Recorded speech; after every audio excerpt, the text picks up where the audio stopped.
Hello and welcome to this week's slightly belated video on liberalism, the liberal paradigm on international relations theory. So this video really picks straight up from where the last video left off. So of course in the previous video we presented the stag hunt scenario. If you haven't seen the previous video, it might be worth your while going back and having a look at that video first before you view this one, just to kind of familiarize yourself with this scenario. Because as we said in that video, the stag hunt scenario, it really is a useful way of illustrating and helping to remember some of the key differences between realist and liberal perspectives and how those two paradigms view the world. So if you haven't seen it, maybe worth having a look at that before you view this video. I'm not going to rehash it here, but essentially in that video, of course, we looked at a scenario where a Stone Age hunter was placed in a situation where he had to make a decision, and he essentially could choose to betray the rest of his group and look after his own immediate interests, or he could choose to keep faith with the rest of the group and trust that they would not betray him. And we asked, what would the hunter do in this scenario? What is the logical choice in this scenario? And as we said, from a realist perspective, the answer is obvious. A realist would say that the hunter has to look after his own interests. Why? Because he cannot trust the others not to do the same. From a realist perspective, it is irrational to trust others because you cannot be sure that they are not going to betray you. You therefore have to assume that they are going to betray you, and you have to look after your own interests. And if that means betraying them before they get a chance to betray you, then so be it. That's the logical thing to do.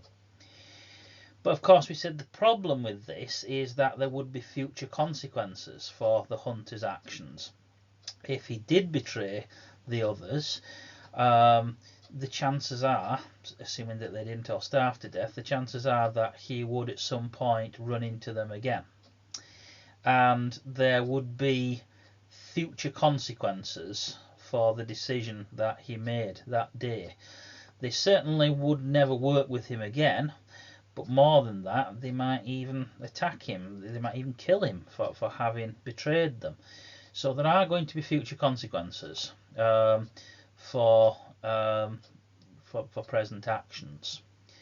And as we said, the real world is very much like that. The world is made up of nation states which are continually interacting all the time, and states are going to, the way that states are going to treat each other is going to be partly based on their previous history.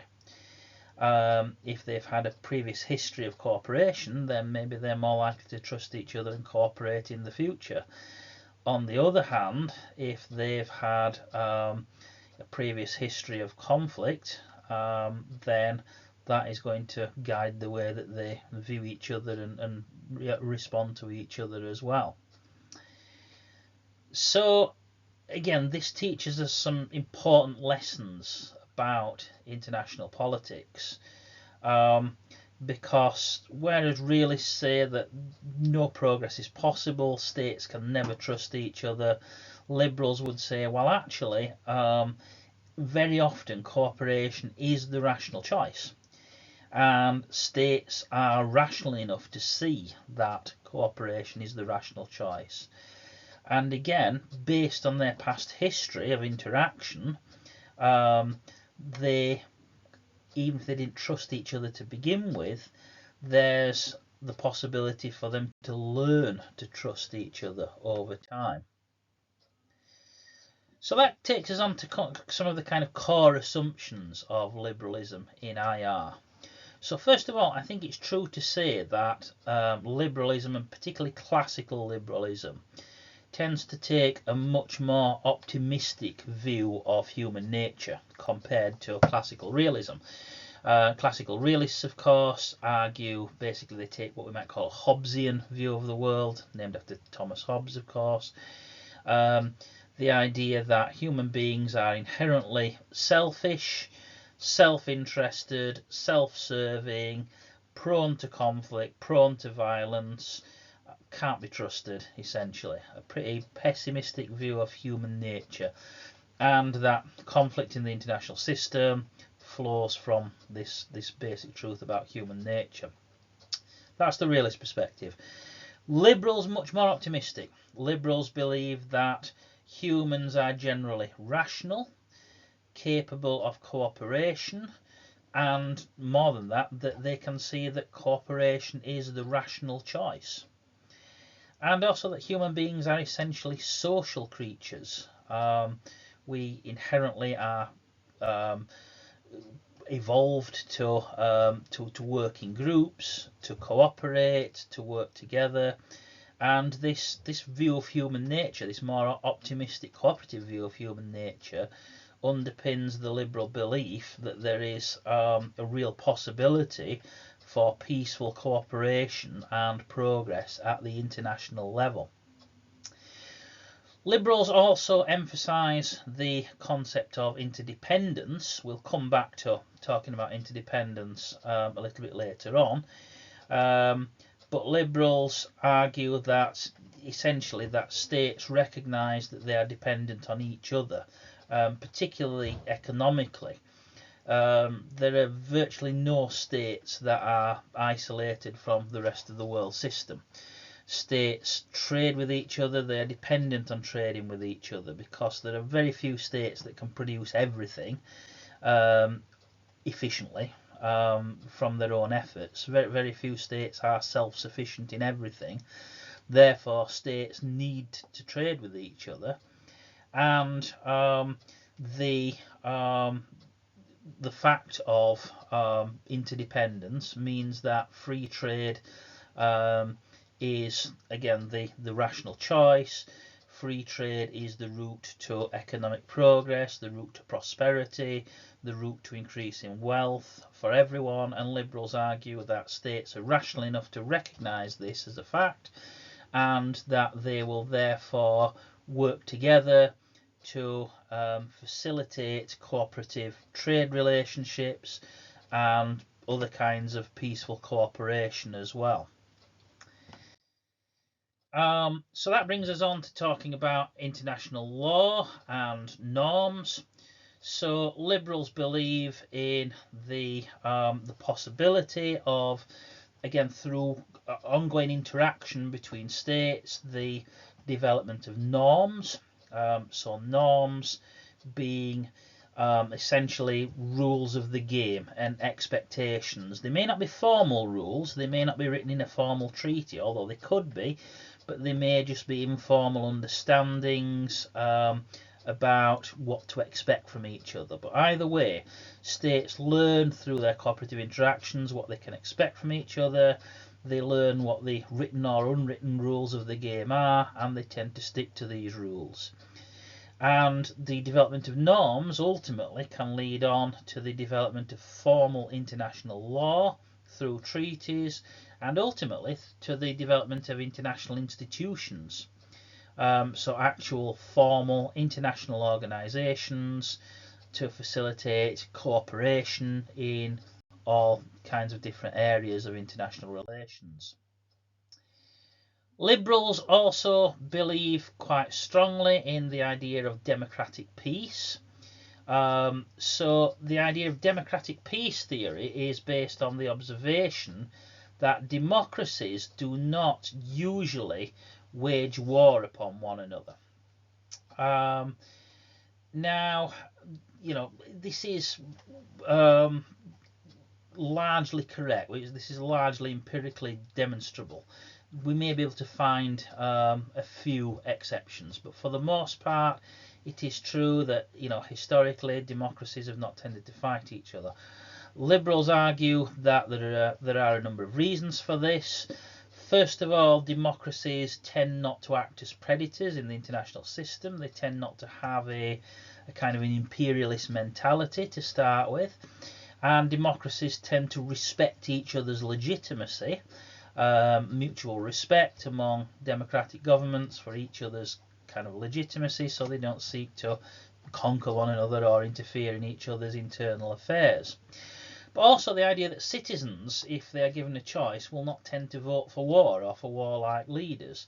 Why? Because it's always, really the average citizen, the average people who suffer most from war.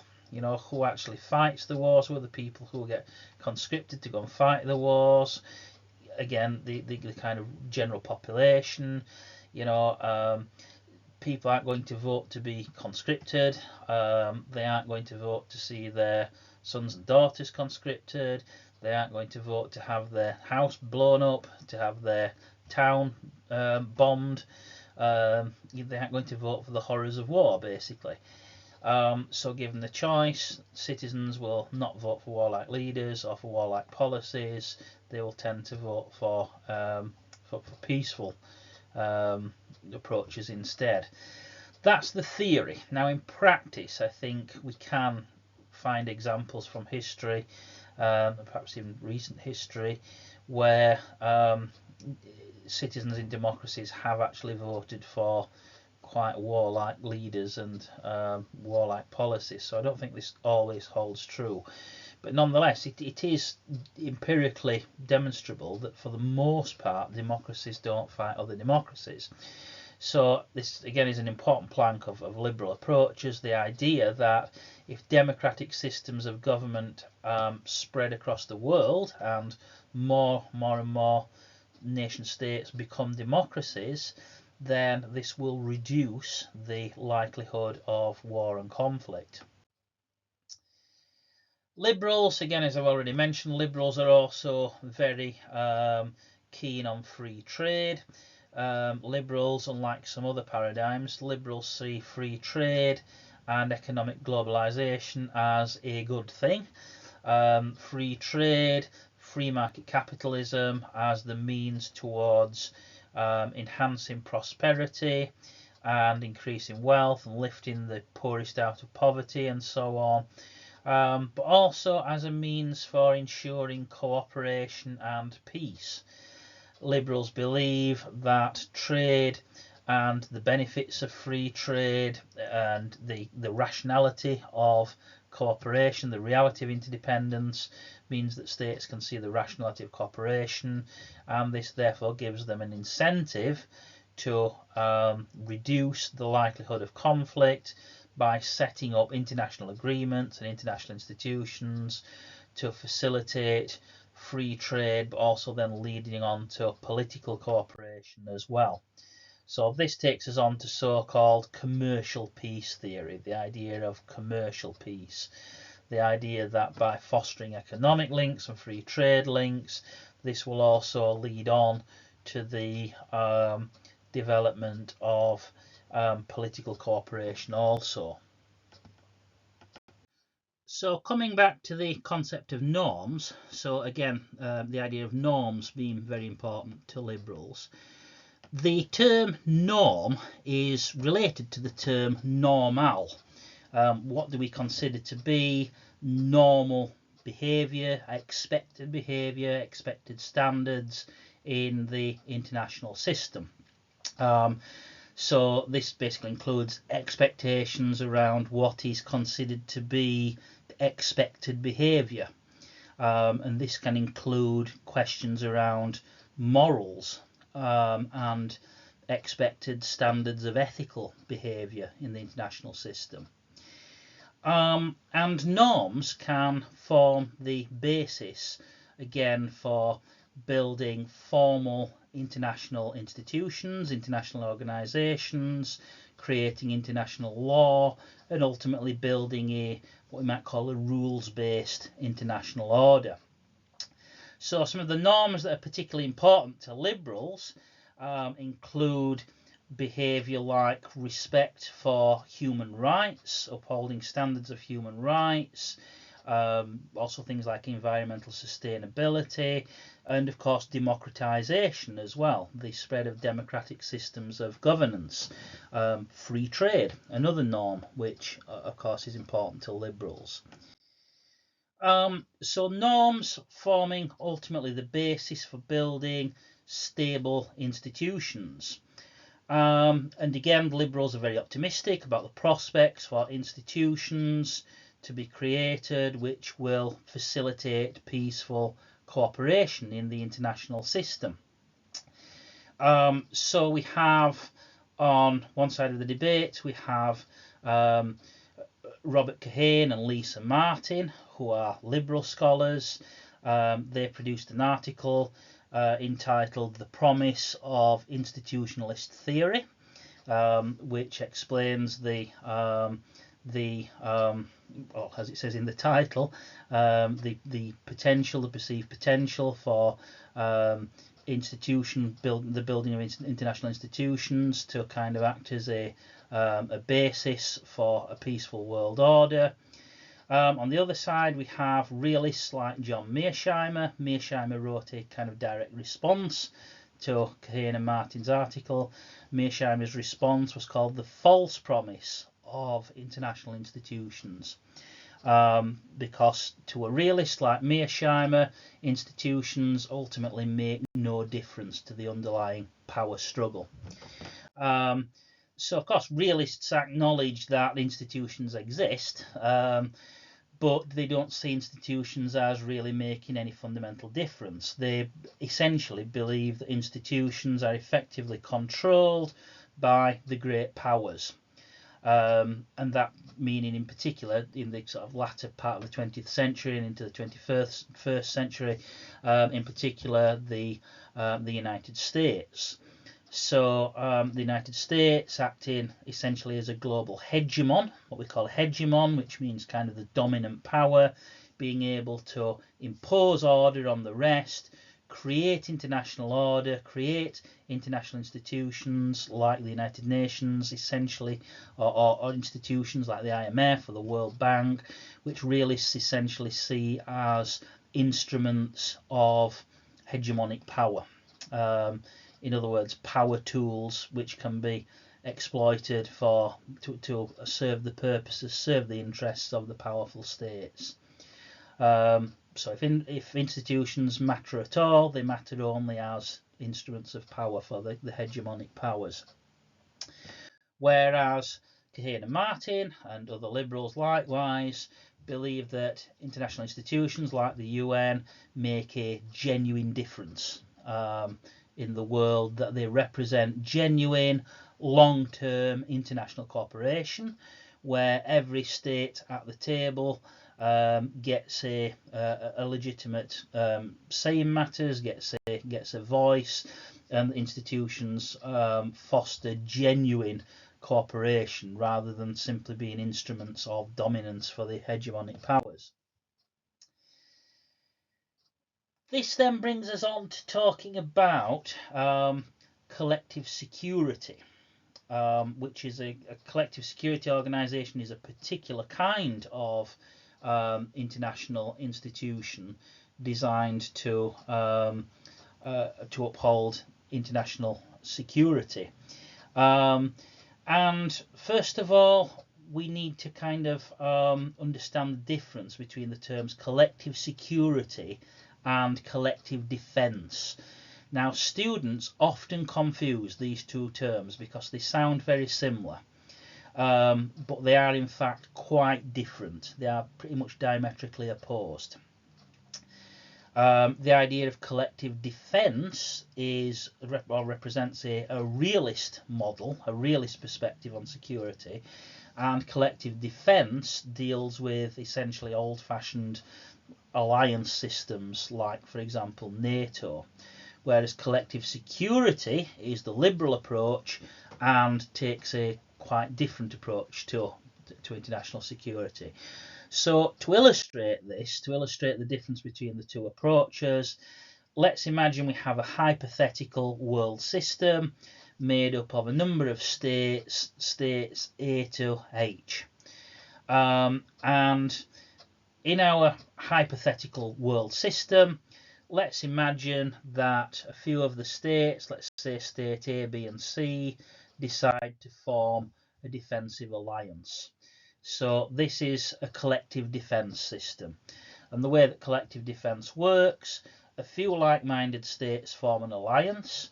They make among themselves an agreement that if any state outside of the alliance attacks one of the alliance members, then all of the other alliance members will collectively respond to defend the state that was attacked. So it's the idea of an attack on one is an attack on all, basically. So once again, in the real world, NATO would be a good example of this kind of collective defence organisation. So let's say in our hypothetical situation, state E attacks state B. The treaty will be invoked, the alliance treaty will be invoked, and the other alliance members will collectively take action against state E and presumably eliminate state E and defend their alliance member. The problem with collective defence is that very often, in fact, in realist theory, the idea of the balance of power says that this is very likely to occur, is that you end up not just with one alliance, you end up with two or more competing alliances. So again, the idea of the balance of power, which we met when we talked about realism, suggests that this is likely to happen. And the problem with this, once you have multiple competing alliance systems, it makes the possibility of a large-scale war among many states much more likely. Because, you know, let's say, for example, a state from one alliance attacks a state from the opposing alliance. So let's say state E attacks state B. Of course, that will cause the members of the first alliance to respond, but then the members of the second alliance are likely to come in as well in defence of their members. So you end up with the two alliances fighting each other. So what started off as a dispute between just two states ends up in a massive war where lots of states are involved, lots of states are fighting each other. And arguably, this is exactly what happened in 1914, for example, when the First World War broke out. So on that occasion, of course, what began as originally a dispute between Austria, Hungary and Serbia then became a dispute between Austria, Hungary and Russia. But then ultimately the two alliances were invoked and you ended up with a huge conflict where the two great alliances in Europe were locked in struggle for the next 4 years. And the result being obviously 4 years of very bloody carnage. So that's the problem with the collective defence approach. So liberals have an alternative approach to security designed to avoid this problem. And this approach is the idea of collective security. So collective security is a situation where instead of having a few states creating an alliance, a defensive alliance, instead, ideally you try to involve all of the states in the system to create an organisation, a single organisation with universal membership. This is a collective security system. And in a collective security system, there are rules. And one of the key rules, probably the most important rule, is that aggression is forbidden. States are not allowed to attack each other. And so if one state does break the rules and attacks another state, then all of the other members of the organisation will collectively take action to stop the aggressor, whether that be economic sanctions or whether that be military action, but either way the other members of the organisation will take action to stop the aggressor. So a good example of a collective security organisation would be the League of Nations, founded in 1919. And to some extent also the United Nations. But I'm not going to talk about the United Nations at this moment in time, because With the UN, it's a little bit more complicated. The UN incorporates both liberal and realist elements. And I'm going to make another video talking about that. I'm going to make another video looking at the UN from liberal and realist perspectives. So I'm not going to talk about the UN now. But a good example of a pure collective security organisation would be the League of Nations, as founded in 1919. Now, it's fair to say that after the foundation of the United Nations, at least for a decade or a little bit more than a decade after that, liberalism was the dominant paradigm in international relations. So you'll remember, as we said, that IR really only came into existence as an academic discipline in 1919, following the end of the First World War. And it's fair to say that throughout the 1920s, at least, liberalism was the dominant paradigm in IR. It was known as idealism back then, but basically liberalism, dominant paradigm in IR. Why? Well, because again, because of the First World War, the carnage of the First World War. The First World War had been a conflict, an industrialized conflict, industrialized slaughter on a scale which had simply never been seen before. It was profoundly shocking. It obviously devastated Europe. Millions, quite literally millions of soldiers killed. Significant areas of the continent effectively laid waste. The economic damage also. The whole experience was kind of such a profound shock to the European psyche that there was a profound sense of this must never be allowed to happen again. And of course, the alliance system in Europe had been seen as the cause of the First World War. So once again, two rival alliances, arms races between them, and so on, were kind of seen as the root cause of the First World War. And so there was a strong sense that this must not happen again. We need to find an alternative approach, and of course, that alternative approach was the liberal idea of collective security, embodied in the creation of the League of Nations. And again, for the first dozen years or so, this seemed to work. There was kind of a lot of optimism that the world could move past the old-fashioned extreme nationalism and past the old-fashioned rival alliance system approach. Collective security includes other elements as well. It includes things like the idea of arms control treaties to prevent arms races from happening and to de-escalate and reverse arms races. Again, there were instances of that during the 1920s as well, and even into the 1930s. So, for example, the Washington Naval Treaty, which was designed to prevent another naval arms race from occurring, which again had been seen as one of the one of the factors which led up to the increasing tensions, which led up to the outbreak of the First World War. So things like arms control treaties, things like mechanisms for peaceful settlement of disputes, and so on. All of these are part of the idea of collective security as well. So the idea that hopefully it will never come to war because there are other mechanisms for diffusing and controlling arms races, for settling disputes without recourse to war. So a lot of optimism around this idea of a collective security system embodied in the League of Nations, certainly in the 1920s. However, realism later re-emerged as the dominant paradigm in IR because liberalism ultimately came to be seen, at least for a time, came to be seen as somewhat discredited.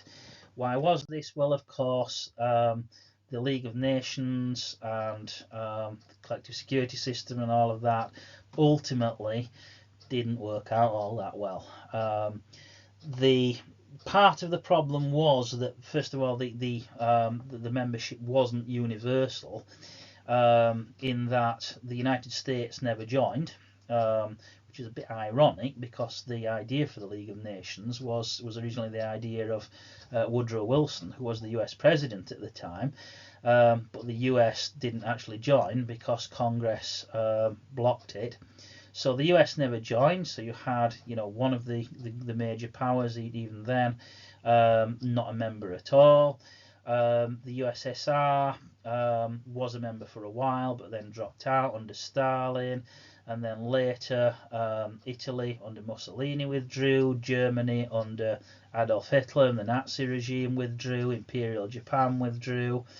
And of course, you then had, the aggression of the 1930s. So we saw kind of in Europe, of course, we saw the well, first of all, we saw Italy in Africa annexing Abyssinia or Ethiopia, which is a complete violation of the rules of the League, but the League was unable to do anything about it.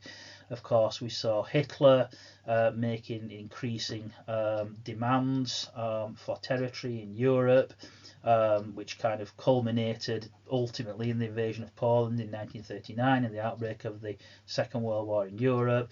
Of course, in the East, we saw Imperial Japan invading China, capturing Manchuria, and ultimately, this was the beginnings of the kind of Pacific theatre of war in the Second World War. So ultimately, the world descended once again into an even more destructive world war, and the war, of course, ended finally with the dropping of the first atomic weapons, the first nuclear weapons, effectively, on the Japanese cities of Hiroshima and Nagasaki.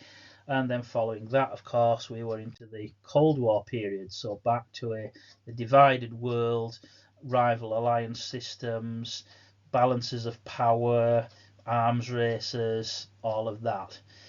And of course, the realists said, "Told you so." From a realist perspective, realists felt that collective security is a nice idea, but it's never going to work because it's not going to overcome the underlying power rivalries among states. So the realists into the Cold War period were seen as vindicated, and liberalism for a while was seen as kind of discredited. So in terms of some of the key liberal thinkers, in the modern era, we will be looking at people like Robert Kahane and Joseph Nye, who I'll go on to mention those in a moment. But in terms of the kind of classical liberal thinkers, liberalism as a political philosophy had its origins during the Enlightenment. I think we've mentioned the Enlightenment before, so it was kind of the period in kind of early modern to modern Europe, when the kind of scientific revolution came about, and there was a new emphasis on the idea of the age of reason, the idea of building knowledge based on the scientific method and based on logic and reason and evidence and so on. That was the Enlightenment movement. And liberalism, as a general political philosophy, has its origins in the Enlightenment. And of course, there are a number of early liberal thinkers, but perhaps the most significant of them from an IR perspective is Immanuel Kant. Because Kant was one of the first liberals to kind of try to apply liberal principles to the international system. So Kant, like modern liberals, took an optimistic view of human nature, and believed in the possibilities for progress away from conflict and warfare and towards peace. And Kant talked about the possibility of building what he called the perpetual peace through the establishment of international law. So essentially, he's talking about a kind of collective security system. He actually was the first to use the phrase League of Nations So although it took well over another 100 years after Kant's death for it to actually become a reality, Kant was, as far as I'm aware, the first person to use the phrase League of Nations, and he seems to have envisaged something along the lines of what we would recognise as a collective security system today. Kant also talked about the potential for what he called republican peace, the establishment of what he called a republican peace, which was essentially an early version of democratic peace theory. Now, Kant didn't exactly believe in democracy as such as we would understand representative democracy today. But certainly the idea of what he saw as a republican system of government as implemented, for example, after the French Revolution or the US Revolution. Kant was a great believer that the spread of republican ideals and republican systems of government would lead to governments that again would respect each other and will be less likely to act as predators and less likely to go to war with each other. So in essence, what we're talking about is an early kind of version of democratic peace theory. Kant also very interested in human rights as well. So many of the ideas expressed in modern liberal theory kind of originated or first expressed by Immanuel Kant. So an important figure in the liberal tradition, and particularly from an IR perspective. Moving on to the present day, or at least closer to the present day, the version of liberalism that emerged in the late 1970s going to the 1980s is known as neoliberal institutionalism. So we have the early liberal ideas of thinkers like Kant, we have the idealists of the 1920s and going to the 1930s, when liberalism, idealism was seen to be somewhat discredited by the rise of the dictators and the outbreak of the Second World War and then the onset of the Cold War. But neoliberalism or liberalism kind of had what we might see as a renaissance. It kind of re-emerged as one of the main international relations paradigms in the 1970s and going into the 1980s in the form of neoliberal institutionalism. Why do we call it neoliberal institutionalism, and in what way was it different to earlier liberalism? Well, neoliberal institutionalism was essentially the positivist variant of liberalism. If you remember in the video about realism, we talked about neorealism being the positivist variant of realism.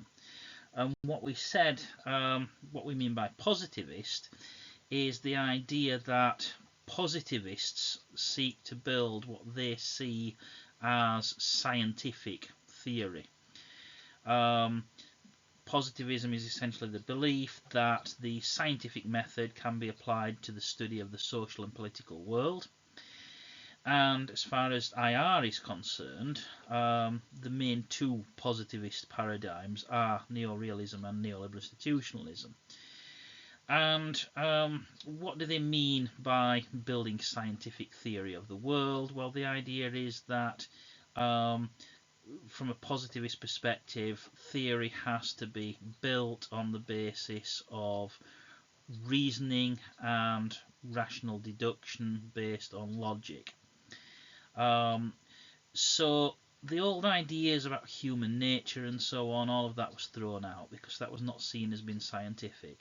So again, the classical realists saw human nature as essentially dark, human nature as selfish, self-interested, conflictual, and so on, whereas classical liberals saw human beings much more optimistically, human nature as being cooperative, and human beings as reasoning and reasonable and collaborative social creatures that would be likely to, be capable of building systems for living in harmony and so on.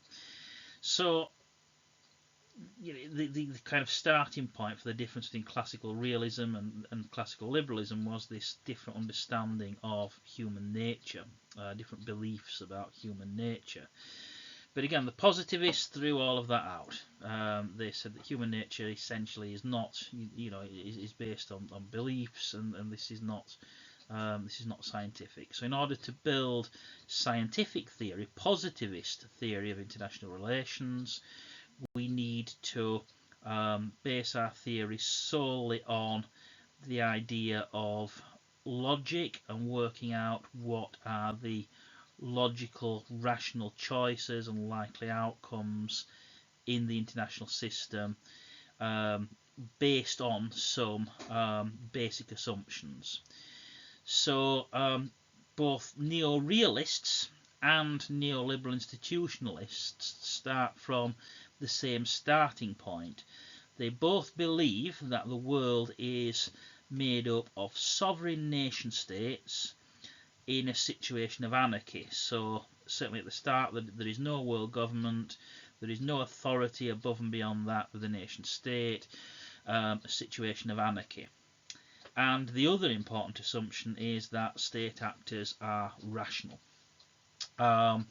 So positivists believe that, okay, given these conditions, given a system made up of sovereign states, rational actors existing in conditions of anarchy, how will the states behave?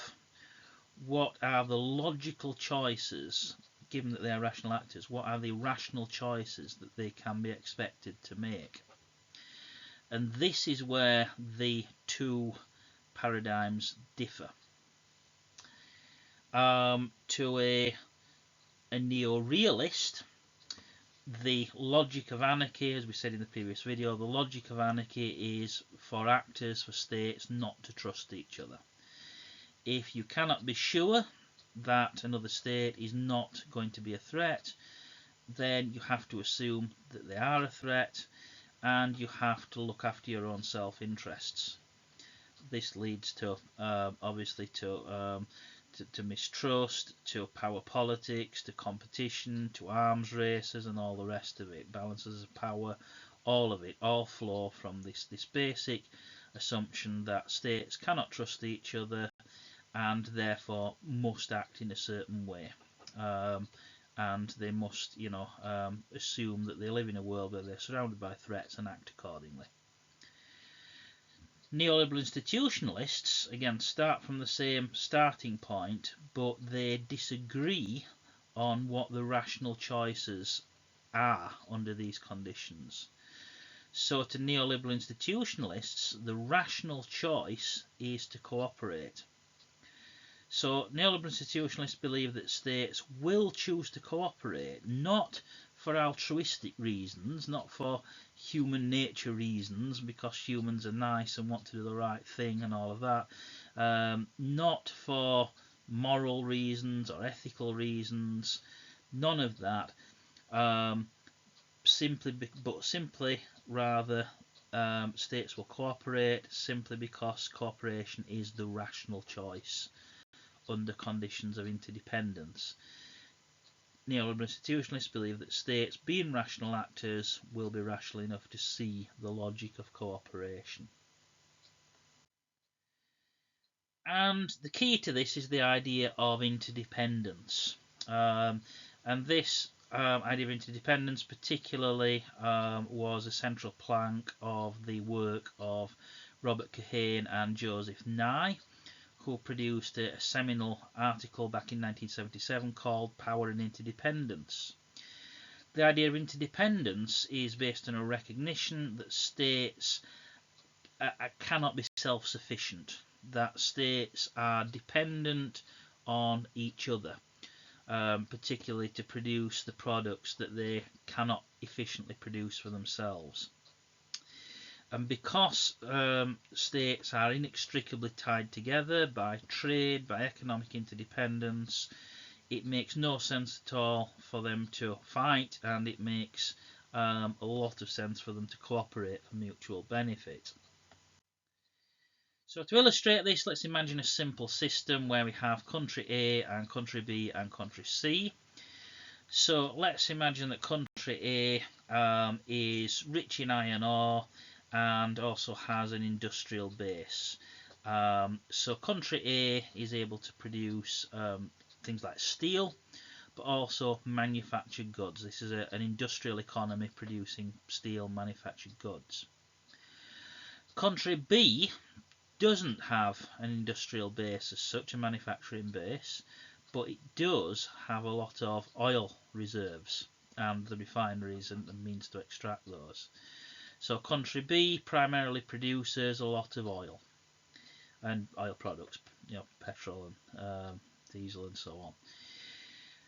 Country C doesn't have any oil and it doesn't have any manufacturing base. It's an agrarian economy, but it does produce a lot of food, and the other two countries don't produce a great deal of food themselves. So we have a situation where by trading with each other, all of these countries get everything that they need. So country A supplies manufactured goods to country B and country C. Country B supplies oil to country A and country C, and country C supplies food to the other two. Now that's all well and good until one day a dispute emerges. Let's say there is a dispute between country B and country C, and as a result of this dispute, country B cuts off the oil supply to country C. What is the effect of that? Well, country C produces less food. Why? Because, well, obviously you need oil for modern agriculture, you need fuel to run tractors and combine harvesters, farm machinery and so on. So the cutting off of the oil supply means that country C suddenly produces less food. That is obviously going to impact country B, but it's also going to impact country A as well. Country A was not part of this dispute to begin with, but the knock-on effect of the dispute has been to affect the oil supply to country A as well. And again, in this simple little system, there is no other source of food. Now, in the real world, of course, there may be other countries that produce food, and country A can get their food imports from elsewhere. But if there isn't an alternative supplier, this is what we call vulnerability. So countries are particularly vulnerable to trade disruption if they don't have an alternative supplier for a particular product. So again, this is the idea of interdependence, and we can see why, because, and again, this is obviously a very simplified system with only 3 countries in it. The real world is much more complex, but it's the same idea that countries are dependent on each other for trade, and any disruption in that trade can cause a lot of problems for a lot of countries. So there is an incentive, from a neoliberal institutionalist perspective, the idea is that there is an incentive for these countries to work together to create a system of rules and agreements to regulate trade, to facilitate cooperation, to prevent disputes from breaking out, and to prevent the kind of disruption that is going to affect everyone. So interdependence brings about the need for political cooperation, and as a result, trade is conducive to political cooperation and the creation ultimately of international order and institutions. So again, this is the idea of commercial peace theory, which of course we've already mentioned earlier in the video. But yeah, the point is that from a neoliberal institutionalist perspective, this is the reason why cooperation is the rational choice, because of interdependence. So essentially, essentially, neo-realists and neoliberal institutionalists reached the same conclusions as earlier realists and earlier liberals, but they explain it in terms of the logic of the system rather than human nature stuff. So, an example in practice, one that I always used to use, and this one hasn't aged very well in the context of recent events, but the example I always used to use was the EU and Russia.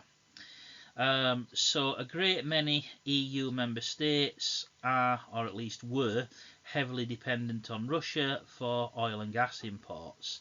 And even now still are to an extent, because although the EU and EU countries have done their best to try to find alternative sources of energy and to stop using Russian energy, they still, at this moment in time, February 2024, they haven't at this moment in time managed to completely escape their dependence on Russian energy, but they have reduced it a great deal and are working towards breaking away from that dependence.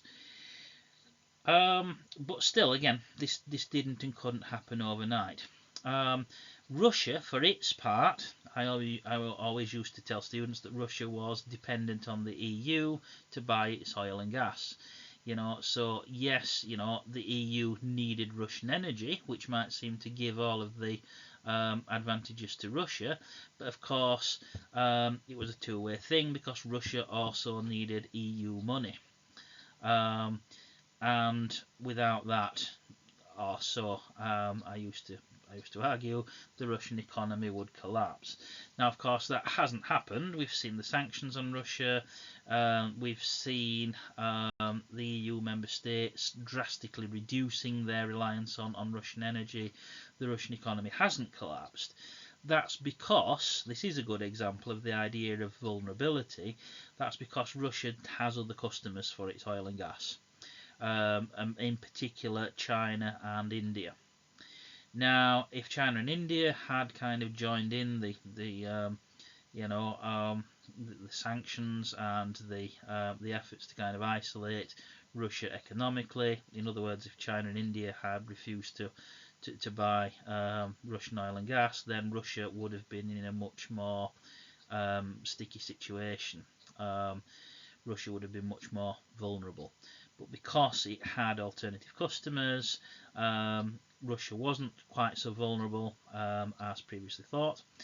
And the EU countries, for their turn, also weren't quite so vulnerable either, because they have been able to find alternative suppliers. So in this case, the two were not so ultimately dependent on each other as maybe previously thought. So yeah, that was kind of the situation certainly a few years ago. I think this is from about 2017, when certainly the EU's eastern members in particular, but even countries like Germany, were heavily dependent on Russian energy. So yeah, this kind of illustrates the idea of vulnerability. And again, obviously, the interdependence that existed didn't lead to political cooperation in this case. There had been hope on the EU side that it would, and particularly in countries like Germany under the Merkel government, there was a lot of optimism that this economic interdependence would lead to closer political ties with Russia. It hasn't worked out that way in practice. Just one more point while we're talking about neoliberal institutionalism. Neoliberal institutionalism should not be confused with neoliberal economics. Students very often, when they're talking about neoliberal institutionalism, they very often shorten it to neoliberalism. Don't do that, because neoliberalism is something different. Neoliberalism is basically an economic theory which essentially is free market capitalism on steroids. What we in the UK associated with Thatcherism, in the US was associated with Reaganism back in the 80s. Free market capitalism associated with economists like Milton Friedman, for example. So neoliberalism in economics is not the same thing as neoliberal institutionalism. They're both kind of branches of classical realism, but they are not terribly closely related to each other, even though both emphasize free trade. They're not terribly closely related to each other, so make the distinction between the two. And if you're talking about neoliberal institutionalism, use the full phrase neoliberal institutionalism.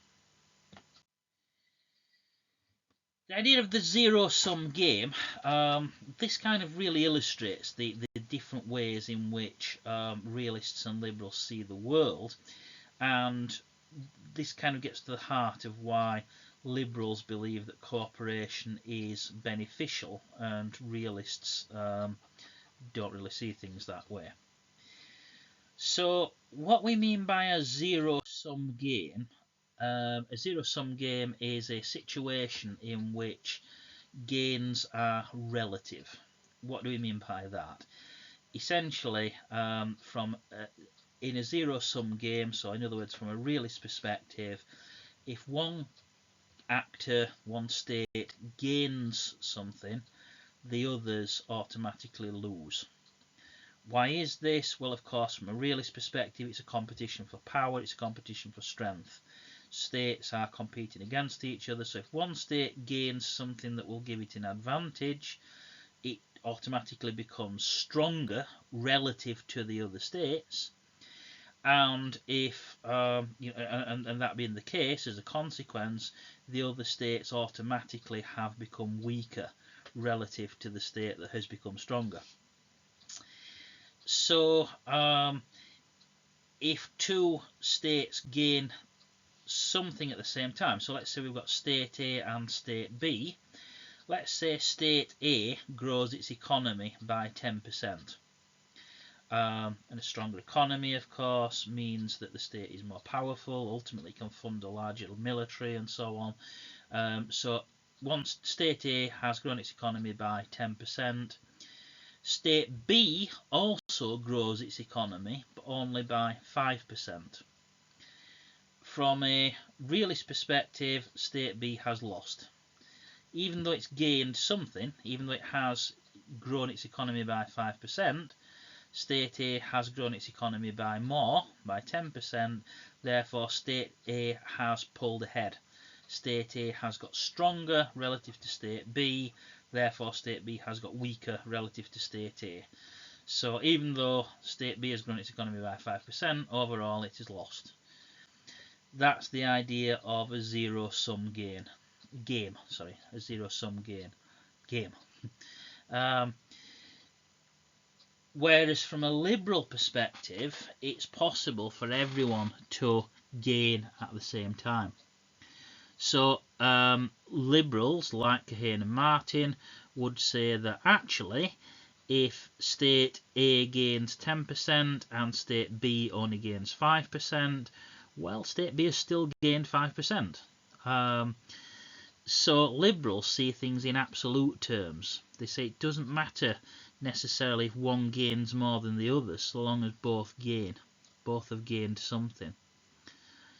So that's kind of fundamental to the different ways in which the two paradigms see the world, and part of the reason why liberals believe that cooperation can be mutually beneficial. Because from a liberal perspective, if you work together, if you encourage free trade, for example, through working together through free trade, this promotes economic growth. And even if some states grow quicker than others, that doesn't really matter so long as everyone grows. Absolute gains. Whereas to a realist, it matters a great deal if some states gain more than others. So that's the idea of the zero-sum game versus the positive-sum game. So again, just to reiterate that neo-realists and neoliberal institutionalists share a lot of the same underlying assumptions. So they both start off, from the starting point that we live in a world of nation states, sovereign nation states, that states are rational unitary actors. What we mean by unitary actors is that basically we don't look at things like domestic politics and different political parties and different ideologies and all of that. We just assume that no matter who is in charge of the state is going to make rational choices based on the international situation. So states are assumed to be rational unitary actors. An assumption of anarchy, the idea that these rational actors exist in a state where there is no world government. Both neorealists and neoliberal institutionalists are coming at the creation of theory, the building of knowledge from a positivist perspective. They employ a positivist methodology and epistemology. And they both also focus primarily on states. They're not particularly concerned with non-state actors like international, multinational corporations and so on. Of course, to caveat that, neoliberal institutionalists do believe that international institutions are very important and make a huge difference, whereas neorealists, would deny that. But ultimately, international institutions are made up of states. They're not something separate from states. They're not some kind of entity which is above states or separate from states. International institutions are made up of states. They are created by states, and both neorealists and neoliberal institutionalists agree on this. But where they disagree on is whether those institutions are just kind of under the control of the big powers, as neorealists would argue, or whether they make a real genuine difference and represent real genuine cooperation, as neoliberal institutionalists would say. So that's liberalism, both kind of its classical form and kind of the relatively more recent neoliberal institutionalist paradigm. So yeah, again, starting from some of the same assumptions as realism, but coming to quite different conclusions, and contrasting the pessimism of realism with a much more optimistic view, a belief that the world, that states in the world system can learn to cooperate, they can learn to trust each other, they are inclined to do this because they are rational, that cooperation is the rational choice, and that progress is possible towards a more peaceful and cooperative world. Now, the question you have to ask, and again I'm not going to even attempt to answer this question, but looking around the world, does this hold up? I mean, we can see a lot of recent events, a lot of situations around the world where the so-called rules-based order hasn't really worked, where international institutions have not been able to preserve the peace, where states have acted in the way that realists would predict very largely, i.e. serving their own interests, pursuing power, ultimately resulting in conflict. So if we look at, for example, the Syrian civil war of the 2010s, or the ongoing Russian invasion of Ukraine, for example, do these events really undermine liberalism? Just as the rise of the dictators and the outbreak of the Second World War in the 1930s, just as that was seen to discredit liberalism back then, do these more recent events discredit liberalism today? I leave that for you to think about. But overall, do you find liberalism to be a convincing perspective on world politics, or do you think that the realists are right? And again, I will just say that yes, we do have these examples of where states have acted in what I might call a realist manner, but let's not forget that there is nonetheless a lot of cooperation going on in the world as well, as we've kind of mentioned before. International trade works for the most part. Yes, there are trade disputes, but international trade works for the most part. International travel works, for example. So if you want to get on a plane and fly across a dozen countries, you can do that.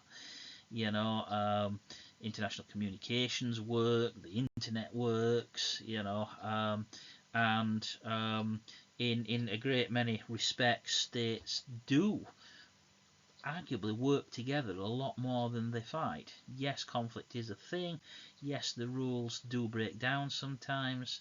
But, you know, it's possible to argue that there's more cooperation than conflict in the world. So, you know, perhaps reality is a little bit in the middle.